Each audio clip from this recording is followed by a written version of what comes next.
I think the United States has put Israel in a very tough situation having to do with Iran. The United States has sworn to protect Israel, and what we're doing is certainly not protecting Israel and her people from massive destruction by those people who are in fact running the country of Iran.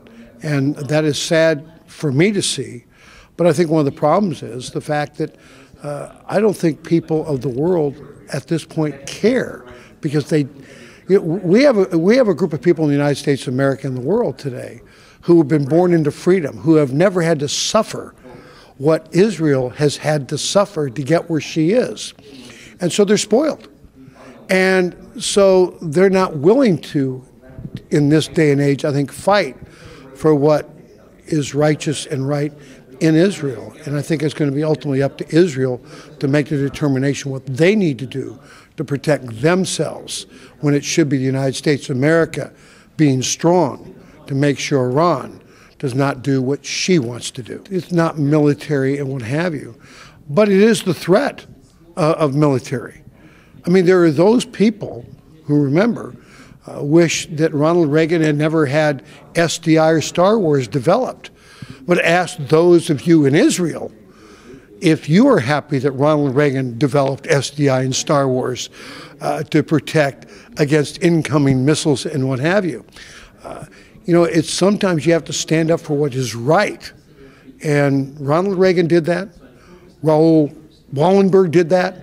And Israel is most likely going to have to do that. Israel conforms to the negotiations and agrees to give up prisoners.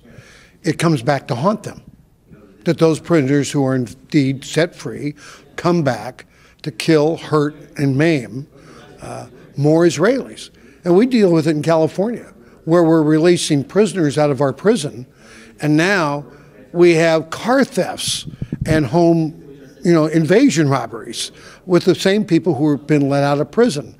And it is unfortunate, and so sometimes I do ask the question, why does Israel do this? And they keep doing it, I think, hoping and praying that one day those who are let out of prison will act as they should, instead of how they have acted in the past, and they act now as they shouldn't. Oh, I don't think the Palestinians really want peace. I don't think they've ever wanted peace. I think they want Israel. That's what they want. But if the United States of America is not going to stand up and say, we're with Israel 100%, then the fights and the battles are going to, in fact, continue. And I don't think there's anybody, as far as I know, that I talk to who wants those fights, those battles to continue and see more and more and more deaths. It is time for peace, but it's time for the Palestinians to, in fact, want it. I believe Israel is being forced to believe they're going to have to act alone to protect the borders of Israel, because the United States is not showing strength but showing weakness. When you talk about Syria and what's happened in Syria, just today on the front page of the newspaper, what's going on there with the bombing from the Syrian government against those who want to take their country back. It is terrible to sit there and see and watch what happens. But this is what happens when America is weak. My father once said there were 4 wars that were fought during his lifetime, none of which were started because America was too strong. When America is strong, America has a card in the game that they can, in fact, play.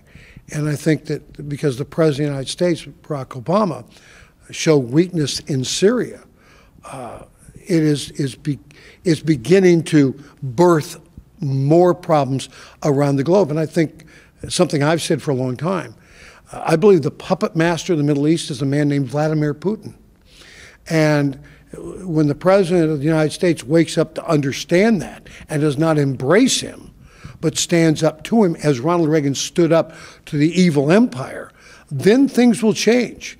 But Barack Obama has to quit thinking that America is the evil empire. That in fact, America is the world's savior.